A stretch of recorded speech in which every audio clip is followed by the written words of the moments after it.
Sud Radio, 19h-19h30, les vraies voix du sport. Bienvenue dans les vraies voix du sport. Grosse journée de Ligue 1 qui commence dès ce soir. C'est la 32e avec deux chocs, notamment l'Olympico. Avec l'Olympico, c'est le choc qui va voir s'affronter Lyon et Marseille à Lyon. Et on aura également un Lens-Monaco décisif pour la Ligue des Champions. Pour en parler avec nous, Fabrice David, journaliste sportif qui a passé 23 ans à Téléfoot. Fabrice David, bonsoir. Bonsoir. Bienvenue sur Sud Radio. Alors tout d'abord, ça commence dès ce soir avec Angers-Paris Saint-Germain. Ascenseur pour l'échafaud pour les Angevins et pour le titre pour les Parisiens. Oui, 95% pour l'un, 95% pour l'autre, assuré, oui. Et une saison blanche et triste du Paris Saint-Germain, donc c'est pas très excitant de voir ce qu'ils vont donner maintenant que leur titre est quasi assuré.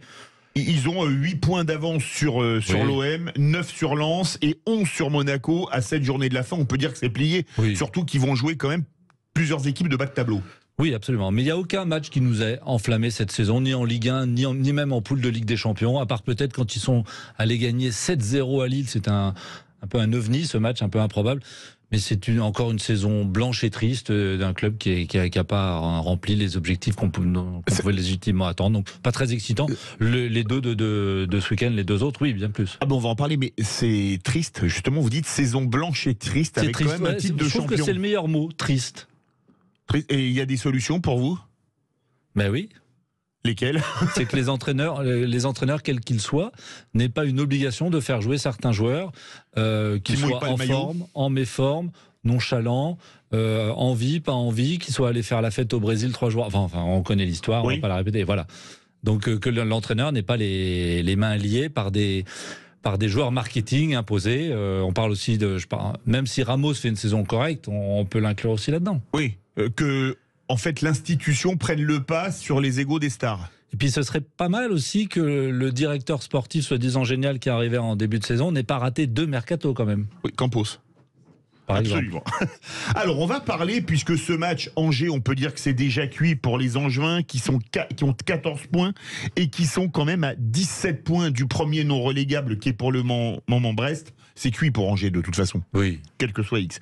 Alors, dès demain, un gros match. Lens-Monaco, des 100 et or qui sont 3e avec 63 points, des Monégasques qui sont 4e à 61 points. Je vais utiliser un terme de rugby, vous avez écrit un livre sur les expressions de rugby, on vous avait reçu il y a 4-5 ans dessus.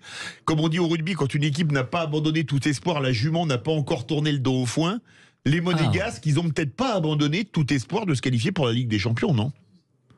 Oui, mais c'est plus excitant, je pense. C'est pas faire un jeu monégasque, mais pour un amateur de foot neutre, voir la Ligue des Champions l'année prochaine à Lens ou à Marseille, compte tenu évidemment du public, du stade, de l'ambiance, c'est ça qui nous excite le plus. Donc c'est surtout le duel à distance Lens-Marseille qui est excitant. Lequel sera deuxième est qualifié d'office, lequel sera troisième devra passer par ces terribles barrages. C'est d'abord, moi ce qui m'intéresse, c'est d'abord ce que fait Lens par rapport à ce que fait Marseille. D'accord. Alors justement, Lens contre Monaco, c'est quand même un gros choc. Alors les Lensois qui restent sur un échec à Paris, bon, ils ont vite joué à 10 contre 11. Et bien joué à 10 contre 11. Et c'est ça qui m'amène à penser, parce que je n'ai rien inventé, tout le monde le constate, que Lens est une équipe extrêmement solide. Lens est une équipe qui a des plans A, qui a des plans B, qui a même des plans C, qui se construit depuis 3 ans avec le même entraîneur depuis qu'ils sont montés en Ligue 1. C'est une équipe qui n'a fait aucune contre-performance. Ils ont peut-être perdu 4 fois, mais c'était presque des défaites contre des équipes de même niveau. Le PSG en infériorité numérique. Il n'y a pas eu de contre-performance. C'est vrai. Voilà, c'est une équipe qui a des certitudes. C'est une équipe solide qui se construit très sérieusement depuis 3 ans. 7e il y a 2 ans, 7e l'année dernière. Je suis intimement convaincu qu'à Lens, les supporters qui sont formidables, s'ils finissent 3e, voire même, dans le pire des cas, 4e, ils seront très heureux parce que c'est quand même le 9e budget de Ligue 1. Oui. C'est quand même un club qui était en Ligue 2 il y a 4 ans. C'est un club qui n'a pas vu la Ligue des Champions depuis X années. Et donc, tout est du bonus, tout est magnifique. Donc les joueurs sont, je pense, libérés. Et même s'ils finissent 3e, même au pire 4e, c'est pas un drame. Donc ça libère les joueurs de toute pression, je pense. C'est pas une équipe surprise pour vous ? Oh, on n'en est pas loin. On n'est pas loin, parce que quand même, ils sont. En l'occurrence, il n'y en a pas d'autres, donc en plus, comme il n'y en a pas d'autres. C'est vrai. Il y avait Lorient pendant 6 mois, mais bon. Oui, et ce match contre Monaco, parce que Monaco, qu'on le veuille ou non, c'est quand même, à mon avis, avec Lyon et Marseille, l'équipe la plus imprévisible de la Ligue 1. C'est-à-dire qu'ils sont capables de faire un super match à Leverkusen et d'exploser en plein vol chez eux, toujours contre Leverkusen. Marseille qui laisse beaucoup de points à domicile. Lyon, c'est pareil, mais on va parler après de l'Olympico. Est-ce que Monaco a d'ailleurs implosé à Louis II contre Lens il y a quelques mois. C'est vrai, mais est-ce que finalement, le principal danger pour Lens, c'est pas que Monaco peut sortir un match énorme et aller gagner à Bollaert? Je pense que Lens a vraiment des certitudes. Et joue sans pression parce qu'une défaite serait pas un drame. Est-ce qu'ils ont eu des défaites inattendues? Non. Les 4 défaites contre des clubs de valeur à peu près égale, c'était d'un but, je crois. Voilà. Avec Lens, il peut pas y avoir de PSG. Oui. Avec Lens, il peut pas y avoir de trou d'air, je pense. Il n'y aura pas de trou d'air. Alors, on va parler de l'Olympico. C'est le dernier match dimanche, Lyon-Marseille. Donc ça se jouera à Lyon. Alors, un match où quelque part, l'OM joue gros, tout comme l'OL. L'OM, c'est pour la C1, la Ligue des Champions. Et Lyon, suite à sa victoire à Toulouse, n'a pas abandonné tout espoir de faire un coup de qualification pour la Ligue Europa Conférence. L'OM, contrairement à Lens, et j'en parlais tout à l'heure, il y a une forme de pression parce qu'à l'OM, on se doit de finir 2e. Être 3e, c'est déjà se mettre un obstacle pour l'été prochain. Passer par, voilà. Alors que Lens, je le disais tout à l'heure, il serait 3e, ce serait déjà magnifique. Donc Marseille a déjà peut-être, j'ai l'impression, un peu plus de pression. Marseille fait un parcours hallucinant à l'extérieur cette saison. Je crois qu'il n'y a qu'une seule défaite. C'est vrai. Et très moyen à domicile. Oui, mais à l'extérieur, ça marche très bien. 11 victoires. Et donc, il y a aussi cette pression de maintenir ce niveau-là. Parce que si tout à coup, il y a une défaite à l'extérieur, on va dire « Ah, Marseille baisse, Marseille craque dans le sprint final, Marseille, etc. » Donc, il y a obligation de maintenir un niveau d'exigence, surtout à l'extérieur, qui met, je crois, une certaine pression à une équipe qui a montré depuis quelques semaines que son plan de jeu, qui est quand même assez immuable et qui est extrêmement énergivore, ça commence à un peu usant. Ils sont un peu usés. Et Lyon, comment expliquer cette irrégularité? Je vais prendre 2 des derniers matchs. Ils sont quand même favoris pour aller se qualifier à Nantes pour la finale de la Coupe de France, qui leur aurait fait une finale contre le TFC ou contre Annecy avec une possibilité d'accrocher la Ligue Europa. Ils vont perdre à Nantes et la semaine suivante, ils vont gagner au TFC. Et comment expliquer cette irrégularité? Il n'y a pas eu d'effet blanc quand Blanc est arrivé Non, mais il y en a un, là, ils n'ont pas perdu depuis le 17 février en Ligue 1 quand même. Oui. Donc il y en a un à retardement, enfin il a peut-être mis le temps de se mettre en place. Mais avec pas mal de matchs nuls aussi. Oui. Peut-être que... Et avec la victoire à 3 points, un match nul, ça rapporte beaucoup moins qu'à l'époque où la victoire était à 2, même si c'était il y a longtemps. Mais en regardant le classement des buteurs, on voit Lacazette 19 buts. Oui. On se dit c'est bien, mais ça veut dire que c'est du jeu sur Lacazette. Et c'est peut-être aussi ça qui a pêché sur certains matchs, c'est qu'on cherche trop Lacazette, qui quand même est un petit gabarit, qui est souvent confronté à des grands costauds derrière en défense centrale. Et j'ai l'impression qu'il y a un jeu pas très inventif quand je vois Lyon. On cherche Lacazette, quoi. C'est caricatural, mais en gros. Votre favori pour ces 2 matchs? Alors moi, je mettrais match nul. Lens-Monaco. Et match nul? Match nul, Lyon-Marseille, ouais. Parce que c'est 2 équipes qui sont dans une bonne dynamique. Marseille doit donc maintenir son niveau d'exigence à l'extérieur. Il y a une nouveauté là qui vient d'arriver à Marseille, tout à coup, qui peut changer un plan de jeu qui était assez immuable. C'est l'intervention de ce Vitinha, qu'on attendait depuis un moment. L'homonyme de celui du PSG. Recrue la plus chère de l'histoire en janvier et qui se met à jouer en avril. Bon, très bien, mais là en l'occurrence, il a fait son premier match, il a mis 2 buts, ce qui permet d'excentrer un peu le pauvre Alexis Sanchez qui n'est pas un attaquant de pointe et qui peut être bien plus utile à tourner autour du dénommé Vitinha. Donc ça peut changer les données. Donc ça c'est intéressant. Malheureusement, à l'OM, il y a un plan de jeu assez immuable, je trouve. Pressing panache, pourquoi pas. Pressing, avec les deux pistons.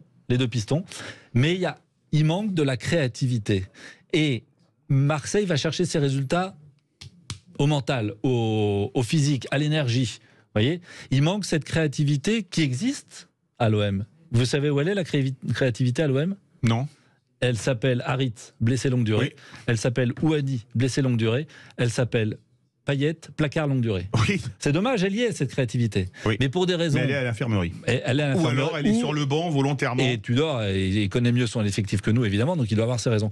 Mais donc, sans ces 3 joueurs créatifs, on reste sur un schéma de jeu relativement identique, avec du panache, qui il fait une superbe saison.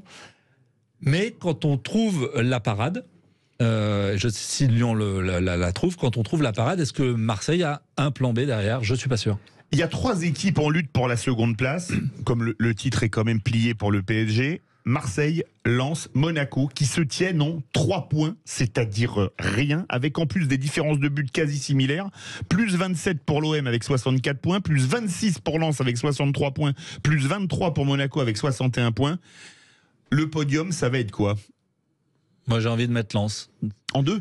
Ouais, beaucoup de certitudes. Ils n'ont pas changé d'entraîneur depuis 3 ans. C'est un entraîneur qui fait totalement l'unanimité. Il y a le public qui peut faire basculer évidemment Là, un match. ce serait quand même un gros coup. Un Lens second. Ouais.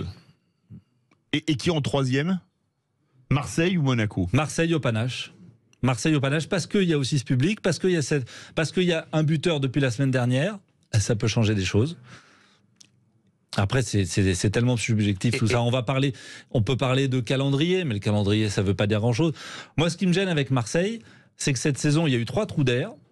2 contre Strasbourg, quand ils mènent 2-0, et à 10 minutes de la fin, ils en prennent 2. Oui. Une défaite chez eux contre Ajaccio. Pourquoi? Impossible à expliquer. Ajaccio qui est déjà condamné à descendre, ou donc, presque. Marseille peut avoir des trous d'air. Monaco en a régulièrement, mais inversement font des matchs. Donc, c'est pas possible d'imaginer et donc c'est Lens qui est la plus régulière, qui a des certitudes et qui sera second. Et oui, dans un sport collectif, quand il y a des certitudes, il y a de fortes chances que ça aille au bout quand même. C'est vrai. On va parler maintenant de l'ascenseur pour l'échafaud, pour prendre le titre d'un film connu. Angers, c'est cuit. Ajaccio, 21 points. On peut dire que c'est cuit. 21 points, c'est cuit. Ensuite, allez, on va dire qu'il y a 4 équipes qui se battent pour ne pas descendre. Strasbourg, 29 points. Brest, 31 points. Nantes, 31 points. Auxerre, 32. Au-dessus, c'est Montpellier, 37. Toulouse, 38. Eux, ils sont déjà sauvés. Moi, j'en ai identifié 3. Moi, bon, j'avais pensé Brest, Strasbourg et Nantes. J'avais envie de donner. Auxerre. Auxerre reste sur une sacrée série. Ouais, oui. Mais ils avaient une défense apocalyptique en début de saison et là, c'est sûr qu'ils engrangent les points. Mais dans un sprint final, on voit souvent des équipes qui performent sur la durée. Et j'ai l'impression que le train Auxerre est lancé. Auxerre qui reçoit le LOSC. Oui, mais il reste quoi sur ces 7 matchs? Chacun celui qui en gagnera 3 ou même 2 va se sauver. Oui, on le sait. Théoriquement, oui. Moi, je donnerais une prime à Nantes. Pour se sauver? Oui. Parce que je donne souvent une prime au club qui n'a pas changé d'entraîneur dans la saison. Ça veut dire que ça reste sain. Depuis le début. Brest, il y a eu 3 entraîneurs, oui. Enfin dont un intérim, enfin ça fait 3, oui. Et ça n'a pas pour autant. Strasbourg, ça va un peu moins mal. Ça va un peu moins mal. Strasbourg, pareil. Mais oui. Une équipe qui a 3 entraîneurs dans la même saison, c'est une équipe où il y a un mal un peu profond, où c'est difficile à bouger. Vous voyez ce que je veux dire? Oui. Sinon, sur les 3 entraîneurs, il y en aurait bien un qui aurait relancé la machine. Oui. Donc, je donne la prime à celui qui est dans la continuité et qui peut en plus bénéficier d'un effet Coupe de France. Donc, la charrette, c'est Angers, Ajaccio, 3 et Brest. Ou Strasbourg. Ou Strasbourg, ça va se jouer. C'est les 2 extrêmes géographiques, là. Oui. Ça va pas se jouer à grand-chose. Mais je sauverai Nantes, surtout s'il y a une prime, pas une prime, une victoire en Coupe de France qui les fait, leur redonne une dynamique. Quoi. Oui, c'est sûr, parce que ça les rendrait européens. Et puis c'est la semaine prochaine, je crois, donc ça va vite. C'est samedi prochain. Donc ça peut faire tout un mois de mai en surfant sur cette victoire en Coupe de France. C'est sûr, les Canaries contre les Violets. On va terminer, il nous reste même pas 2 minutes, sur la contre-performance des clubs français en Coupe d'Europe. Nice éliminé par Bâle, et sans manquer de respect aux Suisses qui nous ont sortis en demi-finale, en 8e de finale, pardon, de dernier Euro. C'est quand même pas le Bâle, c'est quand même pas le Milan AC ou l'Inter Milan. Pas de club qui passe les 8e de finale en Ligue Europa et en C1. Comment expliquer? Est-ce que la Ligue 1 est faible? Alors, ce discours que vous tenez depuis 25 secondes, vous auriez pu le tenir là, il y a 1 an, il y a 2 ans, il y a 3 ans, il y a 4 ans. Je me souviens de contre-performances de Bordeaux contre un club d'Israël ou contre un club même de Chypre. Même Lyon qui s'est fait sortir au pire but par le club chypriote, absolument. Voilà. Ça fait 5 ans que les clubs français sont au niveau des clubs moyens portugais, des clubs corrects autrichiens, des bons clubs scandinaves. Voilà. Ça veut dire que la Ligue 1, c'est faible? Oui. Ou c'est qu'on dit, ouais, ils jouent pas la Ligue Europa parce que le calendrier est long, un argument complètement en bois, à mon avis, parce qu'on se bat pas pour jouer une compétition si c'est pour pas la jouer après. Oui, mais il n'y a pas de culture de la victoire européenne. Qui a gagné une Coupe d'Europe en France ? Marseille 93, PSG, la C2 96. Voilà, donc le siècle dernier. Donc il n'y a pas de culture. Oui, on est presque au quart de siècle. Il n'y a pas de culture d'aller chercher une Coupe d'Europe. Hier, Nice. Ils jouent en petit comptable. On mène 1-0, on est qualifié. Ils jouent pas une épopée. Ils n'emmènent pas un stade. Ils jouent pas une compétition dont ces joueurs vont se souvenir peut-être toute leur vie, s'ils vont en demi, s'ils vont en finale. Ça s'appelle aller chercher une épopée. Ça veut dire justement l'inverse de aller grappiller 3 petits points en Ligue 1. On n'est pas des petits comptables, on va chercher une épopée. Ils sont pas allés la chercher. Pour les plus anciens, il faut jouer comme les Verts, au trip et ne rien lâcher. C'est exactement ça la Coupe d'Europe. En 5 secondes. La Coupe d'Europe, voilà. C'est ça. Merci beaucoup Fabrice David, journaliste sportif qui a fait téléfoot pendant 23 ans et qui nous a dit que le 4e dans la charrette, ce serait Strasbourg ou Brest. Dans quelques instants, on parle rugby avec la Dream Team Rugby, mais tout de suite, conseil de famille avec Stéphane Moller pour parler de votre argent. On se retrouve lundi dans Les Vraies Voix à 17h.